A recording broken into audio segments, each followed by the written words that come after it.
الرحیم۔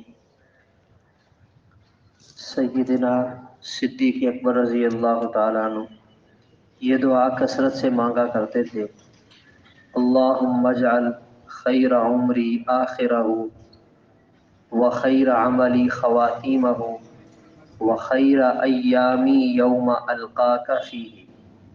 اس کا مطلب یہ ہے، یا اللہ میری زندگی کے آخری حصے کو میری زندگی کا بہترین حصہ بنا دے، اور میری زندگی کے آخری اعمال کو بہترین اعمال بنا دے، اور میری زندگی کا سب سے بہترین دن وہ ہو جس دن میری آپ سے ملاقات ہو۔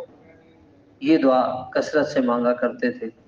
تو ان سے پوچھا گیا اس کی وجہ کیا ہے، تو بتلایا بعض دفعہ آدمی پوری زندگی صحیح راستے پہ چلتا رہتا ہے اور دنیا سے جانے سے پہلے کوئی ایسی بات پیش آ جاتی ہے کہ وہ راہ راست سے ہٹ جاتا ہے، اور پھر اس کا راستہ بدل جاتا ہے اور پھر وہ ناکام ہو کر جاتا ہے۔ تو اس لیے میں یہ دعا مانگتا ہوں۔ تو ہمیں بھی اپنی دعاؤں میں یہ دعا ضرور شامل کرنی چاہیے۔ بعض دفعہ ہمارے معاشرے میں ایسے لوگ ہوتے ہیں جن کی جوانی اور جن کی عام زندگی بڑی اچھی ہوتی ہے، مگر وہ بڑھاپے میں آ کے دوسروں کی غیبتیں کرنا، دوسروں کی برائیاں بیان کرنا، نماز چھوڑ دینا، اور دنیا کی جو حرص اور ہوس ہے وہ ان پر غالب آ جاتی ہے۔ تو زندگی تو اچھی گزاری مگر مرنے سے پہلے کیا ہوا، وہ برائیوں میں مبتلا ہو گئے۔